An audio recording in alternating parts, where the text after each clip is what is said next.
किसी एक गांव में एक ब्राह्मण रहा करते थे। ये एक बहुत करामाती मंत्र जानते थे। इस मंत्र का गुण यह था कि एक विशेष प्रकार का नक्षत्र योग आने पर जब उसका प्रयोग किया जाता तो आकाश से अनेक प्रकार के रत्न, स्वर्ण मुद्राएं, हीरे जवाहरात और धन की वर्षा होने लगती थी।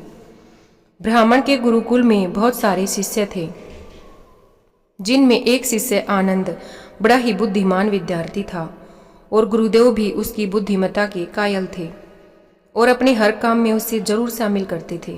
कहीं भी जाना हो आनंद को साथ लेकर ही जाते थे।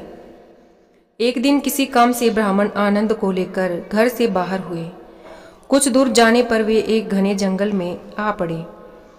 इस जंगल में अलग अलग गिरोह बनाकर 500 डाकू रहते थे। आने जाने वाले लोगों के आते ही उनका माल सब कुछ लूट लेते थे। राजा कितने भी सैनिक लगा दे, इतना भारी पुलिस बल आ जाए, पर इन डाकुओं को पकड़ पाना हमेशा एक टेढ़ी खीर बना रहता।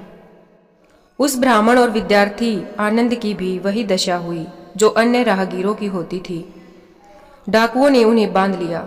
राहगीरों के पास सदा रुपया पैसा नहीं रहा करता था, फिर भी डाकू उनको छोड़ते नहीं थे।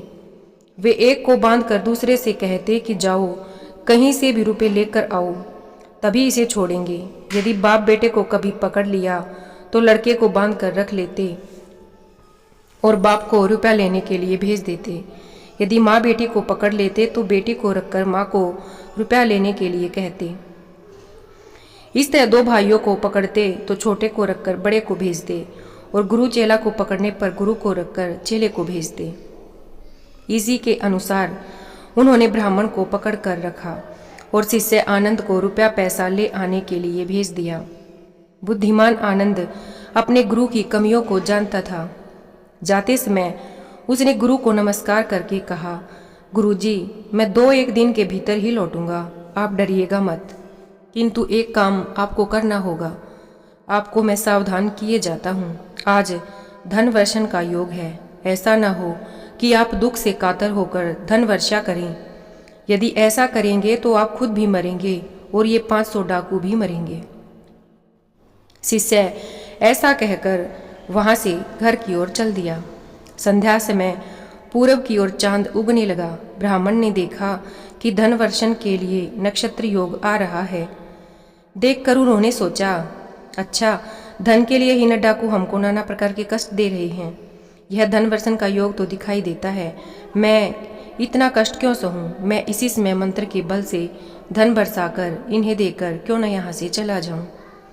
यही सोचकर उन्होंने कहा, क्यों जी, तुम लोगों ने मुझे क्यों पकड़ा है? यह सुनकर डाकू एक दूसरे का मुंह देखते हुए ठहाके लगाकर हंसने लगे। इस बूढ़े ब्राह्मण को यह भी नहीं पता कि हमने इसे बांध कर क्यों रखा है। ब्राह्मण आगे बोला, कहना व्यर्थ है, धन के लिए ही ना। यदि यही बात है तो मेरा बंधन खोल दो, मुझे स्नान करने दो, नया वस्त्र पहनने दो, चंदन लगाने दो और फूलों की माला पहनने दो।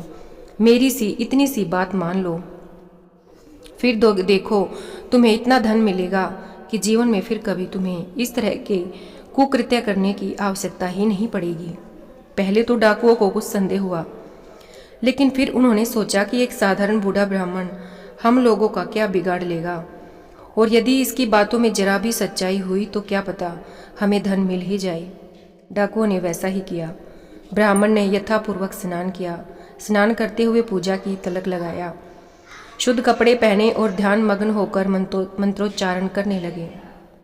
ब्राह्मण ने मंत्र पढ़कर जो ही आकाश की ओर देखा, त्यों ही आकाश से धन रत्नों, सोने चांदी की झड़ी लग गई। डाकुओं से जिससे जितना हो सका उस धन को लूटकर अपने कपड़े में बांधकर चलते बने। ब्राह्मण भी उनके पीछे पीछे जाने लगे। कुछ दूर जाने के बाद अचानक सभी गिरोहों के 500 अन्य डाकू भी वहां पर आ गए और उन्होंने इन डाकुओं को रोक लिया और मारपीट पर उतर आए। पहले के डाकुओं ने कहा, क्यों हमें रोकते हो? नयों ने जवाब दिया, धन के लिए। पहले के डाकुओं ने कहा, अगर यही बात है तो इस ब्राह्मण से मांगो, इसके आकाश की ओर देखते ही धन की वर्षा होती है, इसी ने हमको धन दिया है। नए डाकुओं ने पहले के डाकुओं को छोड़कर ब्राह्मण को ही पकड़ लिया और उससे कहने लगे कि बाबा जी, हम लोगों को भी धन दे दो, हम भी धन चाहते हैं। ब्राह्मण ने कहा कि बहुत अच्छा, यदि चाहते हो तो धनवर्षा का योग साल भर के बाद आता है। साल भर ठहरो, उस योग के आने पर मैं बरसा कर तुम्हें भी दूंगा। डाकू बिगड़ उठे और बोले कि क्यों रे दुष्ट ब्राह्मण, इनके लिए अभी वर्षा हुई और हम लोगों के लिए होगी साल भर बाद। अब मैं कुछ नहीं कह सकता और नहीं रुक सकता। धन वर्षा का योग कुछ पलों के लिए ही बना था। अब यह योग अगले वर्ष ही बनेगा, अतः धन चाहिए तो एक वर्ष की प्रतीक्षा तो करनी ही होगी। अबे धूर्त ब्राह्मण, तू हमको ब्राह्मणगिरी सिखाएगा? हम तुझे अपनी डाकूगिरी दिखाएंगे। यह कहकर उन्होंने ब्राह्मण को काटकर रास्ते पर फेंक दिया और साथ ही दौड़कर डाकुओं को भी पकड़ लिया। फिर क्या था, दोनों दलों में भयंकर मारामारी शुरू हुई। कितने ही मरे, कितने ही बचे। जो बचे उनमें फिर गोलमाल शुरू हुआ। इस प्रकार अंत में सिर्फ 2 आदमी बच गए और शेष सभी मारकाट में समाप्त हो गई। बचे हुए आदमी सारा धन लेकर जाते जाते एक गांव के पास आए। वहां उन्होंने एक वृक्ष के नीचे रुपयों को छिपा दिया। उनमें से एक तलवार लेकर वृक्ष पर चढ़ गया और पहरा देने लगा। दूसरा खाने को भात लेने के लिए गांव में चला गया। तलवार लेकर पहरा देने वाले ने सोचा कि अगर वह लौट कर आएगा तो इस धन को 2 हिस्सों में बांटना पड़ेगा। यह सोचकर उसने तलवार को संभाल कर पकड़ लिया और उसके आने की राह देखने लगा। जो गांव में भात लेने गया वह भी सोचने लगा कि यदि वह जीता रहेगा तो आधा हिस्सा ले लेगा। इस भात में विष मिलाकर यदि उसे खिलाया जाए तो वह खाते ही मर जाएगा और रुपया सारा का सारा मेरा ही होगा। यही सोचकर खुद तो उसने आधा खा लिया और बाकी में विष मिलाकर ले आया। पहला आदमी पहले से ही पूरी तैयारी के साथ बैठा था।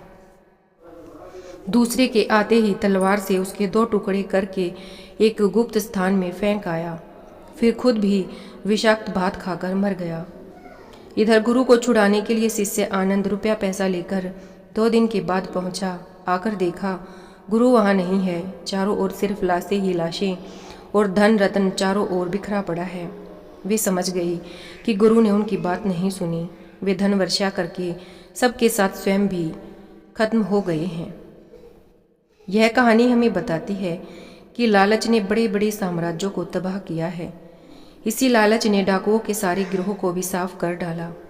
और ब्राह्मण का अंत भी यही बताता है कि धन और धनोपार्जन के उपायों को भी बहुत सोच समझकर इस्तेमाल करना चाहिए। धन्यवाद।